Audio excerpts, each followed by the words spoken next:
Video बहुत ही special video होने वाला है क्योंकि इसके अंदर मैं 24 लाइफ लेसन देने वाला हूँ एक 24 ईयर ओल्ड बॉय 2024 के लिए।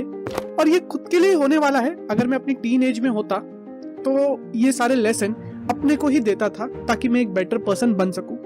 और ये वीडियो को है ना, आप कोई सेल्फ हेल्प वीडियो या फिर एडवाइस सेल्फ हेल्प गुरु वाली वीडियो की तरह मत देखना। ये वीडियो को एक बड़े भाई का छोटे भाई के साथ कन्वर्सेशन की तरह देखना। और मेरी जो भी गलतियां थी, मेरी स्टोरीज थी, वो मैं ये लेसन के थ्रू आपके साथ शेयर करने वाला हूँ। पहला लेसन है money is really really important. कुछ दिन पहले ना मैं रास्ते से जा रहा था, वहाँ एक बच्चे को, उसकी मॉम को और उसके भाई को जाते हुए देख रहा था। और जो बच्चा था ना वो रहेगा 5-6 साल का, वो छोटा सा बच्चा था और वो जोर जोर से बोल रहा था, गॉड मेरे डैड को इतना पैसा दे दो कि वो हमारे साथ घूमने जा सके, हमारे साथ टाइम स्पेंड कर सके। गॉड मेरे डैड को इतना पैसा दे दो कि वो हमारे साथ घूमने जा सके, हमारे साथ टाइम स्पेंड कर सके। और ऐसा वो बोलते हुए जा रहा था और उसकी जो मॉम थी ना वो भी हंस रही थी, उसका भाई भी हंस रहा था। और ये सुन के मुझे भी बहुत खुशी हुई और मुझे तभी समझा कि मनी हमारी लाइफ में कितना कितना ज्यादा इंपॉर्टेंट है। अगर आप एक यंग एज से पैसे को इन्वेस्ट करने लगते हो, बिल्ड करने लग जाते हो, तो आप जब अपनी मैरिड लाइफ में जाते हो, अपने रिलेशनशिप में जाते हो, तो आपको आसानी होती है अपने फैमिली के साथ टाइम स्पेंड करने के लिए। बिकॉज वो बच्चे के माइंडसेट में तो ऐसा हो जाएगा कि मनी इज सुपर इंपॉर्टेंट। अगर मनी होता तो मेरे डैड मेरे साथ टाइम स्पेंड कर पाते थे, मनी नहीं है इसके लिए वो मेरे साथ टाइम स्पेंड नहीं कर पा रहे। तो एक बहुत ही इंपॉर्टेंट चीज़ है आपको एक यंग एज से, टीन एज से समझना कि मनी बहुत इंपॉर्टेंट है। मनी को अभी से आप सेव करना चालू करोगे, इन्वेस्ट करना चालू करोगे तो लॉन्ग रन में आपको बहुत ही अच्छे रिजल्ट मिलेंगे। और ये चीज़ मैं अपनी टीन एज सेल्फ को बोलना चाहूँगा। सेकेंड है कि material things are invaluable in long run. जब मैं अपनी 16 और 17 में था ना, मैं सोचता था कि नए कपड़े खरीद लूंगा, एक बाइक हो जाएगी, अच्छा फोन हो जाएगा तो लोग मुझसे दोस्ती करना चाहेंगे, लड़कियां मुझसे अट्रैक्ट होगी और मैं बहुत ही कूल डूड लगूंगा। लेकिन जैसे जैसे मैं बड़ा हुआ, मैं 20s में गया, 21, 22 में आया, तो मैं समझा कि मटेरियल थिंग आर इनवैल्यूएबल। लोग खुद की स्पॉटलाइट में रहते हैं। हर एक इंसान को लगता है कि दुनिया उसको देख रही है, लेकिन इन रियलिटी वो बंदा खुद को ही ऐसा समझता रहता है। और इन रियलिटी सब लोग अपने आप को ऐसा समझते हैं कि वो अपनी फिल्म की सुपर हीरो है और वो सही सी बात है। तो आपको अपनी टीन एज में है ना मटेरियल थिंग्स पे फोकस नहीं करना यार। नए कपड़े खरीदना, नई बाइक खरीदना, नया फोन खरीदना, एक फोन चल रहा है फिर भी खरीदना, वो सब वेस्ट ऑफ मनी है। उसकी जगह जितना आप इन्वेस्ट करते हो, जितना आप लर्निंग में पैसा इन्वेस्ट करते हो, एक्सपीरियंस ट्रैवल करने में जितना एक्सपीरियंस करते हो, नई नई चीज़ें सीखने में करते हो, वो आपको लॉन्ग रन में उतना ही बेटर रिजल्ट देगा। क्योंकि मटेरियल थिंग्स आपको एक लिमिट तक ही एंटरटेन कर सकती है, उससे ज़्यादा नहीं। और ये मेरा लेसन है। बहुत लोगों को लगता रहेगा कि क्या बोल रहा है, हम तो अभी यंग हैं, अभी हमें सब कुछ करना है, अभी हमें नई नई चीज़ें, शौक अपने पूरे करने हैं, वो आपकी मर्जी। लेकिन मेरे लाइफ का एक लेसन है जो मैं अपने टीनेज को देना चाहूँगा कि शायद मैं कम करता, और मैंने कम ही किया है, उससे भी कम करता तो मैं और ज़्यादा बेटर पर्सन बन चुका रहता था। इसके बाद नेक्स्ट लेसन है लर्न अबाउट इन्वेस्टिंग अर्ली। देखो एक चीज़ है कि वॉरेन बफेट ने ना इन्वेस्टिंग 11 साल की उम्र से चालू की थी और आज वो एक बिलियनर इन्वेस्टर है। और आज के दिन इन्वेस्टिंग सीखना है ना बहुत ही आसान काम हो गया है। यूट्यूब पे इतने सारे कोर्सेज है, फ्री में वीडियोज है जो आपको अच्छी तरीके से इन्वेस्ट कैसे करना है वो सिखाती है। मैं ये नहीं बोलूँगा कि आप हज़ारों रुपए से शुरुआत करो, आप 200, 300, 500 रुपए से भी अपनी SIP शुरू कर सकते हो। महीना महीना इन्वेस्ट करते जाओ, आप देखोगे कि बूंद बूंद से आप एक टाइम के बाद इतना अच्छा पैसा एक्यूमुलेट कर लिए होगे कि फ्यूचर में जब आपको नीड होगी, आपके कोई बिजनेस के लिए, कोई वेंचर के लिए, कोई अपॉर्चुनिटी आएगी, तब आप वो पैसे का यूज़ कर सकते हो। तो मैं ये एक लेसन अपने आपको दूंगा कि अर्ली ऑन इन्वेस्टिंग स्टार्ट करो, पहला लर्न करो और उसके बाद करना स्टार्ट कर दो। फोर्थ लेसन है स्टार्ट एक्सरसाइजिंग। आज के दिन में क्या हो गया मालूम है, लोग अपने जोन में ही रहने लग गए कि मैं मोटा हूँ तो मोटा ही रहने दो, मोटा बोलने के तो मुझे तुमने रेशियल कमेंट कर दिया, मैं पतला हूँ तो मैं पतला ही रहूँगा, तुम मुझे कौन हो बोलने वाले। और इस वजह से हम एक्सरसाइज नहीं करते। लोग ईगो पे ले लेते कि मैं मोटा हूँ तो मोटा ही रहूँगा, ऐसा ही मुझे लोग पसंद करेंगे। लेकिन इन रियलिटी एक्सरसाइज इसलिए करनी चाहिए ताकि आपकी हेल्थ अच्छी रहे, because health is real wealth. अगर आपकी हेल्थ अच्छी है तो आप कॉन्फिडेंट फील करोगे। मैं पहले कैसा था, बहुत ही पतला दुबला सा एकदम, अब सोचोगे भी नहीं ऐसा लड़का था दिखने में। मेरे अंदर कॉन्फिडेंस की कमी थी। लेकिन जैसे ही मैं एक्सरसाइज करना शुरू किया, वेट लिफ्टिंग करना शुरू किया, क्रॉसफिट करना शुरू किया, तो मेरा कॉन्फिडेंस लेवल धीरे धीरे करके बढ़ने लगा, मेरा स्टैमिना बढ़ने लगा, मैं स्पोर्ट्स में अच्छा होने लग गया, मेरा स्पीकिंग स्किल्स अच्छे होने लगे, बिकॉज आई वॉज एक्सरसाइजिंग। और एक्सरसाइजिंग आपके कॉन्फिडेंस बूस्ट करने में बहुत मदद करता है, आपको डिसिप्लिन रखने में मदद करता है। और आज के दिन एक स्किल जो सबसे ज़्यादा लैक करती है वो है डिसिप्लिन की स्किल।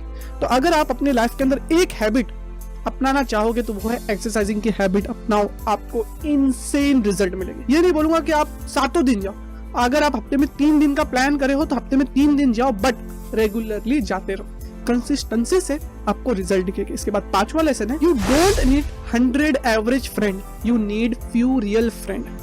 और ये चीज़ जैसे जैसे मैं बड़ा हो रहा हूँ ना, बहुत रियल हो रही है। मैं जब अपनी स्कूल लाइफ में था, टीन एज में था, तो मेरे बहुत सारे फ्रेंड्स थे, लेकिन बात करने वाले बहुत ही कम थे। और जो तब बात करने वाले थे वो आज भी है। फ्रेंड्स कितने सारे आए गए, लेकिन रियल जो फ्रेंड्स थे वो कुछ ही है, जिनसे मैं जब भी मेरी प्रॉब्लम्स रहती तब मैं बात करता हूँ, उनकी प्रॉब्लम्स रहती तो मैं सुनता हूँ। तो अगर आप टीन एज में हो तो वो रियल फ्रेंड्स हो, छोड़ो मत। हम दूर होते हैं, हम कुछ काम के लिए, स्टडीज़ के लिए, घर चेंज होते हैं तो हम किधर दूर चले जाते हैं, बट कॉन्टैक्ट जरूर रखना चाहिए। Because in life few friends are important. आपको हजारों फ्रेंड की, 100 फ्रेंड की जरूरत नहीं है। कुछ फ्रेंड जब आप प्रॉब्लम में हो, जब आप खुश हो, तो वो आपके साथ शेयर कर सके। इसके बाद नेक्स्ट लेसन है, don't go behind beauty, choose the right mindset. अब ये लेसन बहुतों को बुरा लगने वाला है, और ये चीज मैंने हार्ड हिटिंग, यार बहुत ही हार्ड हिटिंग से सीखा है कि ब्यूटी के पीछे, एक मैन के लिए स्पेशली बोल रहा हूं, ब्यूटी के पीछे नहीं जाना चाहिए, राइट माइंडसेट के पीछे जाना चाहिए। क्योंकि ब्यूटी फेड अवे हो सकती है ओवर द टाइम, तो आपको ये समझना है कि राइट माइंडसेट आर इंपॉर्टेंट। क्योंकि ब्यूटी फेड हो जाएगी, मेन जो है वो ब्यूटी से कुछ समय बाद बोर हो ही जाते हैं, ये कड़वा सच है, ब्यूटी से बोर हो ही जाते हैं। But right mindset, right partner आपको बहुत आगे लेके जा सकता है। और ये इंपॉर्टेंट चीज है, ये आपके फाइनेंशियल, मेंटल, हर जगह पे अप्लाई होता है। क्योंकि एक पार्टनर आपके साथ बहुत सालों तक रहता है, जब तक आप मरते नहीं हो तब तक। तो वो चीज़ आपको कितना इम्पैक्ट कर सकती है आप खुद ही समझ सकते हो। और आज के दिन डिवोर्स रेट कितने ज़्यादा हाई है वो आप सबको मालूम है, बिकॉज लोग ब्यूटी के पीछे ज़्यादा भाग रहे हैं as compare to right mindset. और मैंने ये डिसाइड किया कि right mindset is very very important for me. Beauty is just for some time, it can go away, but right mindset will stay with you and evolve with you and also help you to evolve। 7वां lesson है, and goal is not defined, process is. देखो, मैंने YouTube channel जब start किया था ना, मैं सोचता था कि मैं अली अब्दल जैसी वीडियो बनाऊंगा, मैं अंकुर वारिकू जैसी वीडियो बनाऊंगा, और भी ईमान गाजी जैसी वीडियो बनाऊंगा, ऐसी वीडियो बनाऊंगा, ऐसा मेरा सेटअप होना चाहिए, ऐसा मेरे साथ, ऐसा मेरी लाइटिंग, ये सब होना चाहिए, तब जाके मैं वैसी वीडियो बना पाऊंगा। लेकिन इन रियलिटी ये एक प्रोसेस है। उनकी जैसी लाइटिंग वीटिंग सब कुछ है, लेकिन अगर मेरे पास वो राइट माइंडसेट नहीं है लोगों को बताने के लिए, तो मैं वैसी कम्युनिटी बिल्ड नहीं कर पाऊंगा। मेरे पास वो एक्सपीरियंस नहीं है, तो मैं वो चीज़ नहीं बिल्ड कर पाऊंगा। तो प्रोसेस इज इंपॉर्टेंट। आप आ रहे हो, हफ्ते में 2 वीडियो 3 वीडियो बना रहे हो, लॉन्च कर रहे हो, देखते ही देखते आप हर बार इंप्रूव करते जा रहे हो ना अपनी वीडियो के अंदर, कुछ ना कुछ छोटी चीज़, ओवर द टाइम आप उन जैसा या उनसे बेटर हो सकते हो। और इन रियलिटी आपको वैसा बनने की ज़रूरत नहीं है। ये मैं जब छोटा था तो मुझे लगता था कि मुझे वैसा बनना है सक्सेसफुल होने के लिए, लेकिन ऐसा नहीं है, मुझे मेरे जैसा रहना है। हाँ, उनसे इंस्पायर हो सकता हूँ, उनकी लाइटनिंग टेक्निक जो जैसा वो लाइट करते हैं, जो कैमरे की तरह वो देखते हैं, कैसे थंबनेल डिज़ाइन करते हैं, वो सब सीख सकता हूँ। लेकिन जो चीज़ मेरी है, मेरा बोलने का तरीका, मेरा एक्सप्लेन करने का तरीका, मेरी पर्सनैलिटी, वो मेरे लोगों के सामने आना चाहिए, वो मेरी कम्युनिटी के सामने आना चाहिए। तो वो इम्पॉर्टेंट है कि गोल जो है मेरा 1 मिलियन 10 मिलियन का, वो डिफाइन नहीं है वो कब कंप्लीट होगा। और उसके लिए अब मैं वर्क भी नहीं कर रहा हूँ, मैं सिर्फ वर्क कर रहा हूँ अच्छे लेसन हमारी कम्युनिटी तक पहुँचाने के लिए और रेगुलरली 2 वीडियो डालने के लिए। इस पे ही मेरा फोकस है और यही प्रोसेस के अंदर मैं इंजॉय करता हूँ। जैसे अब ये वीडियो बना रहा हूँ तो मैं बहुत इंजॉय कर रहा हूँ, क्योंकि ये सारी चीज़ें मेरे फ्यूचर के लिए डॉक्यूमेंट होगी। चाहे 1 पर्सन देखे या 10 पर्सन देखे या हज़ारों लोग देखे, बट ये चीज़ मैं फ्यूचर में जाके देख सकता हूँ और मैं खुद वापस से सीख सकता हूँ कि मैंने कितने सारे लेसन, कितने सारे एक्सपीरियंस ये जर्नी के अंदर से लिए हैं। Start reading. मैंने रीड करना है ना कॉलेज के बाद से चालू किया। मैं अफसोस करता हूँ कि मैं क्यों नहीं रीडिंग करना कॉलेज में चालू किया। अगर मैंने कॉलेज में चालू किया होता तो I will be such 100 time better person, और मैं कितना आगे पहुंच गया रहता था ये मुझे खुद को भी नहीं मालूम है। बट मैंने रीड करना स्टार्ट किया, वो मेरी खुशकिस्मती है। और reading is super important in today's life यार। रीडिंग करना बहुत ज़्यादा इंपॉर्टेंट इसलिए हो गया क्योंकि रील्स में हम रेगुलरली स्क्रॉल करते जाते हैं, यूट्यूब शॉर्ट्स में स्क्रॉल करते जाते हैं शॉर्ट फॉर्म कंटेंट के अंदर, जिससे हमें बहुत हाई डोपामिन हिट मिलता है। और वो डोपामिन हिट सिगरेट निकोटीन के बराबर होता है, इतना हाई डोपामिन हिट होता है। इसलिए तो हम इससे इतने ज़्यादा एडिक्टिव हो जाते हैं और हम स्क्रॉल करते रहते हैं, आज बीत जाते हैं और हमें कुछ पता नहीं होता है, हम भूलने लग जाते हैं चीज़ें। लेकिन जब आप बुक्स पढ़ते हो ना, चीज़ें बहुत ही स्लोली होती है, जिससे आपका फोकस बढ़ता है, आपके अंदर एक पेशेंस की भावना जागर होती है, जिससे आप फ्यूचर में अगर आप कोई काम कर रहे हो, कोई प्रोजेक्ट पे वर्क कर रहे हो, स्टडी कर रहे हो, वहाँ भी आपको मदद मिलती है। और मैं ये नहीं बोलूँगा कि मैंने जो बुक बताई rich dad, psychology of money, इससे स्टार्ट करो। आप book like the alchemist, the richest man in Babylon, ऐसे बुक से स्टार्ट करो जो स्टोरी है, जिसको पढ़ने में आपको मजा आएगा। जिसको आपको ऐसा लगेगा कि मैं पढ़ते ही जाऊँ। ये बुक से आप स्टार्ट कर सकते हो और रीडिंग के हैबिट धीरे धीरे करके बिठा सकते हो। तो एक हैबिट जो एक्स्ट्रा एक्सरसाइज के बाद आप ऐड कर सकते हो वो है रीडिंग की हैबिट।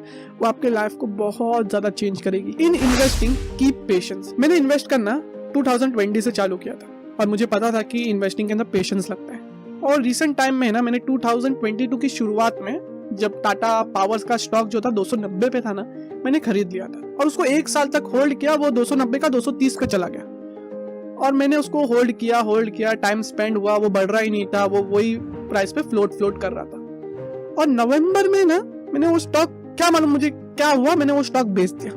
और अगर आप आज देखते हो ना दिसंबर में, तो वो स्टॉक 300 पार कर चुका है, 330 पार कर चुका है। तो इतना प्रॉफिट मुझे मिल सकता था, लेकिन मैंने सिर्फ 1 महीना पहले उसको बेच दिया। तो स्टॉक मार्केट के अंदर या लाइफ के अंदर पेशेंस का बहुत ज्यादा होना जरूरी है, बिकॉज आपको रिटर्न लॉन्ग टर्म के अंदर ही मिलते हैं। 10वां और बहुत ही इंपॉर्टेंट लेसन है स्टार्ट टू गिव। देखो यार, मैं जब आज से 5 साल पहले 6 साल पहले की बात कर रहा हूँ, जब मैं अपने कॉलेज में था 13th में, तो क्या हुआ था, मैं चर्चगेट स्टेशन पे खड़ा हुआ था।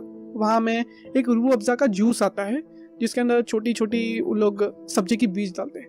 वो जूस पी रहा था, 10 रुपए का आता था और अभी भी 12-13 का हो गया शायद। 10 रुपए का आता था, वो पी रहा था और वहाँ एक अंकल आए, थोड़े ओल्ड रहेंगे, 50-55 के करीब आए और मुझे बोले कि बेटा आप मुझे एक दिला सकते हो क्या।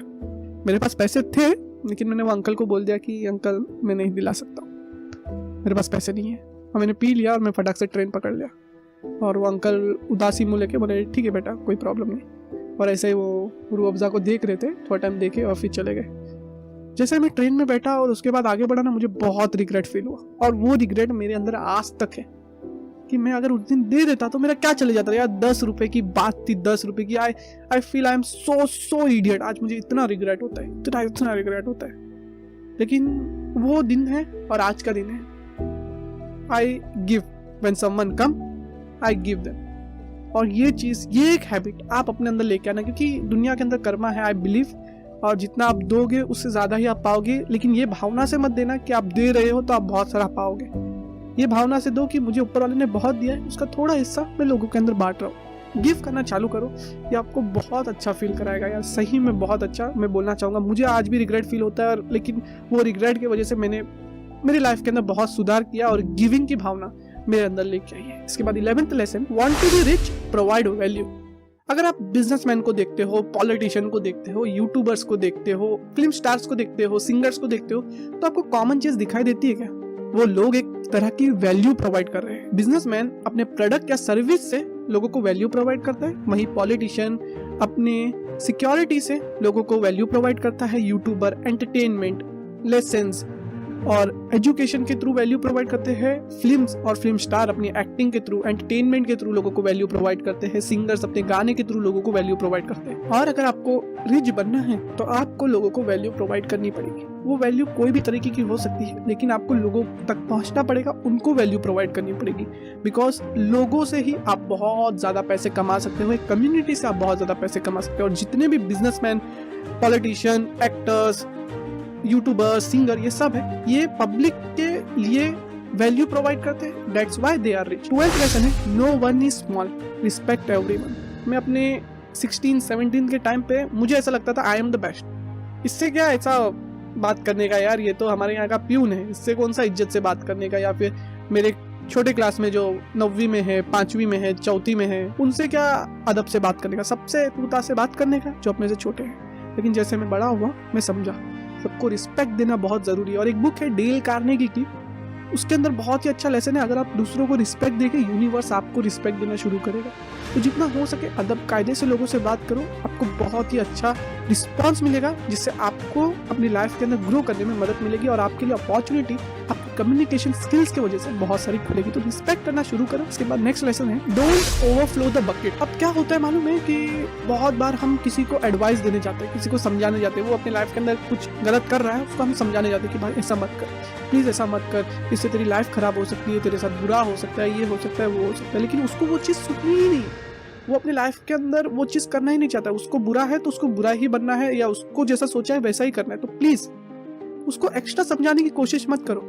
अगर आपको ऐसा लगता है कि बाल्टी में से पानी गिर रहा है, तो क्यों अपनी एनर्जी वेस्ट करना, क्यों उसको समझाना।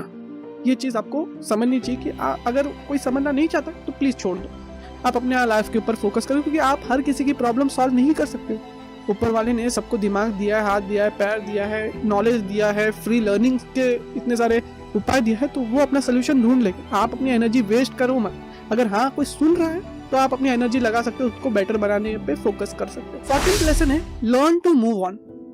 देखो यार, लाइफ में हार्ट ब्रेक्स आएंगे, रिलेशनशिप टूटेगी, फ्रेंडशिप टूटेगी, अपने खो जाएंगे, ऊपर वाले को प्यारे हो गए। एक चीज़ है कि मूव ऑन करना सीखो। थोड़ा बुरा लगेगा, लेकिन टाइम ओवर द पीरियड आपके सब दुख दर्द हील कर देगा और एक बेटर पर्सन बनने में आपकी मदद करेगा। 15th लेसन है कि कर्मा इज रियल।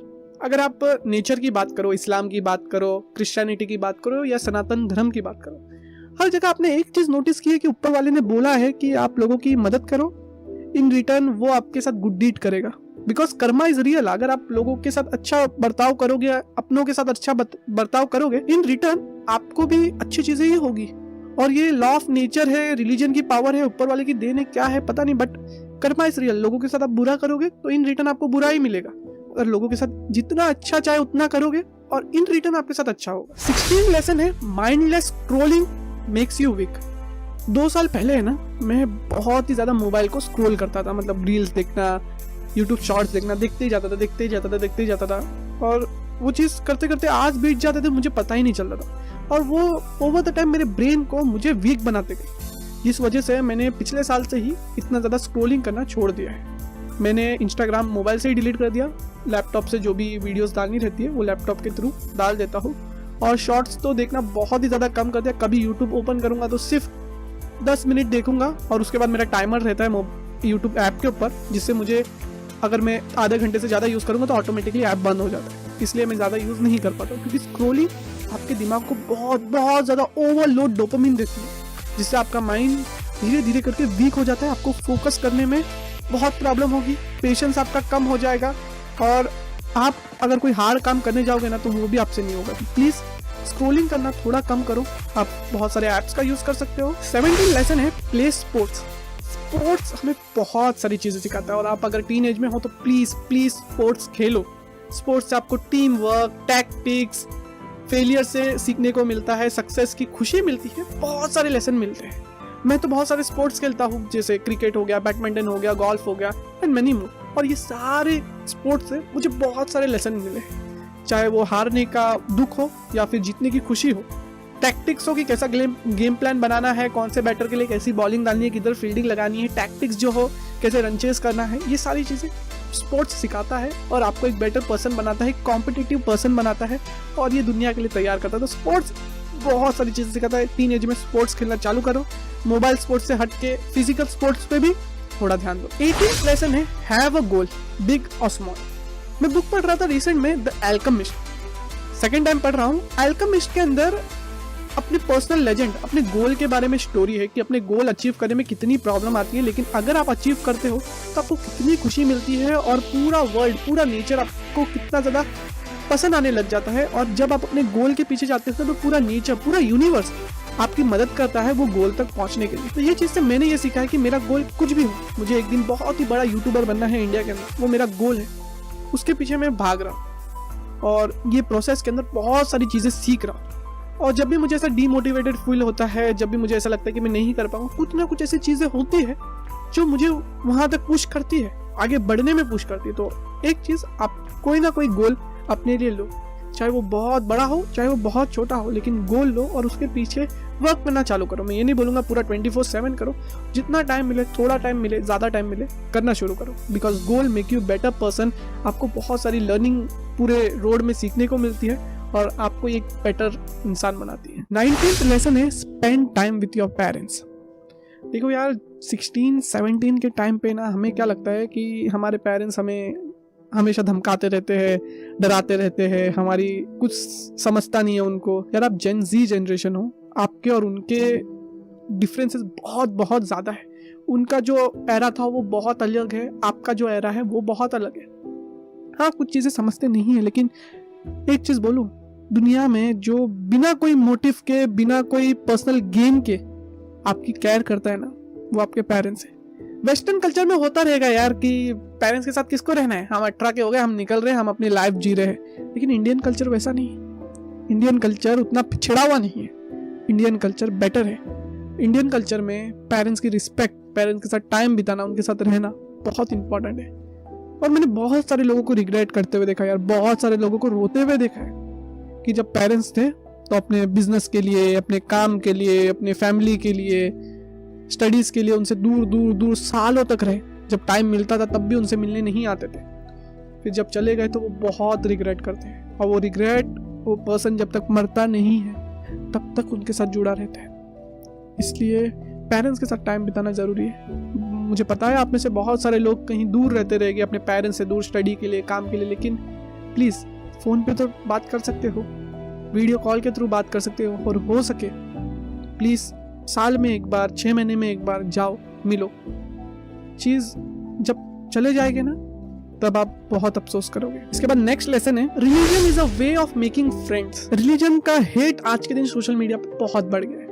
अब आपको पता है, I am a Muslim, my name is Akbar Shaikh, लेकिन मैं आज भी, हमारे यहाँ गणेश फेस्टिवल होता है तो उसकी आरती में जाता हूँ, दिवाली में दोस्तों के घर पे जाता हूँ, शंकरपाली, करंजी खाता हूँ, एंड दिवाली में, होली में, दशहरे में, बहुत सारी चीज़ों में हम मस्ती करते हैं। इवन क्रिसमस में हम घूमने जाते हैं। इवन वो मेरे घर में ईद के दिन आते हैं सेवई पीने के लिए, कभी कभी तो साथ में रोजे भी रख लेते हैं। तो सबसे इंपॉर्टेंट चीज़ है कि रिलीजन से आप फ्रेंड बनाना चाहिए। ये चीज़ एपीजे अब्दुल कलाम जी ने कही थी, और ये चीज़ मैं श्योरली मानता हूँ कि कोई रिलीजन आपको हेट करना नहीं सिखाता है, कोई भी रिलीजन। सब रिलीजन के अगर आप बुक बराबर से पढ़ोगे तो आपको समझ में आएगा कि सब रिलीजन आपको लोगों की मदद करना सिखाते हैं, लोगों के साथ प्यार से रहना सिखाते हैं। कुछ लोग हैं जो उसका मिसयूज करते हैं और हेट फैलाते हैं। तो प्लीज आप वैसे मत बनो, आप एक बेटर पर्सन बनो, एक अच्छी जनरेशन बनो। 22 लेसन है कि सम टाइम क्राइंग हेल्प। मैं कभी कभी रोता हूँ सीरियसली, कभी मेरा यूट्यूब वीडियो जाएगा नहीं, या फिर लाइफ के अंदर कुछ प्रॉब्लम हो गई, फाइनेंशियली कुछ प्रॉब्लम हो गई, कुछ चीज़ें मैंने ऐसे गलत कर दी, किसको ऐसा बुरा बोल दिया, तो मुझे गिल्ट फील होता है। तो अकेले में कभी कभार रो लेना एक मैन को वीक नहीं बनाता है, बल्कि स्ट्रांग बनाता है। और जब भी मैं रोता हूँ ना, मेरी चीज़ ये सक्सेस नहीं हो रहा है, मेरा यूट्यूब चैनल सक्सेस नहीं हो रहा है, ये चीज़ नहीं हो रही है, तो मुझे फिर ध्यान में आता है कि यार मैंने ये प्रोसेस के अंदर इतना कुछ सीखा है। और आज से मेरी 2 साल पुरानी वीडियो देखो, आज की वीडियो देखो, कितना अलग है, मैं कितना एक बेटर पर्सन बना हूँ। मैं फिर ग्रैटिट्यूड करना फील करता हूँ। रोने से मेरे अंदर ग्रैटिट्यूड की फीलिंग आती है। तो कभी कभी रो लेना एक अच्छी बात है। 23 is luck occur if hard work is done. Luck मिलता है, लक आप तक पहुँचता है, लेकिन आपको उसके लिए हार्ड वर्क करने की जरूरत है।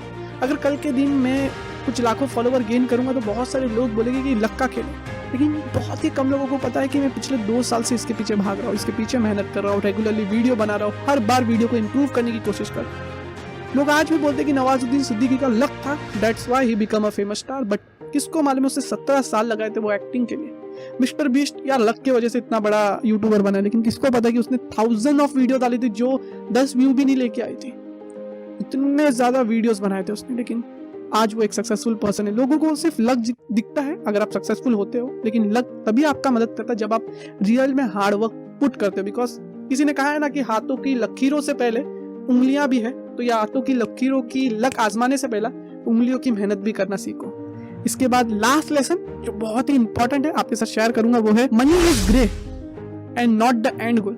बहुत लोगों को लगता है कि मनी ईवल है, बहुत लोगों को लगता है मनी अच्छा है, लेकिन पैसा तो पैसा है यार, वो बुरा या खराब नहीं हो सकता है। मनी एक ग्रे है, मनी एक इंस्ट्रूमेंट है जिसको हमने क्रिएट किया है। जैसे एक शेफ के हाथ में नाइफ जो रहती है उससे वो बहुत ही डिलीशियस खाना बना सकता है, वहीं वो नाइफ कोई बच्चे के हाथ में जाएगी तो वो खुद को हार्म कर सकता है। वैसे ही पैसा है कि राइट पर्सन के हाथ में है तो वो बहुत ही अच्छी चीजें कर सकता है, वहीं एक रॉन्ग पर्सन के हाथ में है तो वो पैसे भी गवा देगा और डेप्थ में जाके अपने आप को डुबा भी लेगा। तो ये थे कुछ लेसन मैंने अपनी इतनी लाइफ थी जो 24 इयर्स की, उसके अंदर सीखे हैं। आपने अपनी जर्नी के अंदर क्या क्या लेसन लिखे, 3 लेसन कमेंट में जरूर लिख देना। मिलता हूँ आपसे अगले वीडियो में।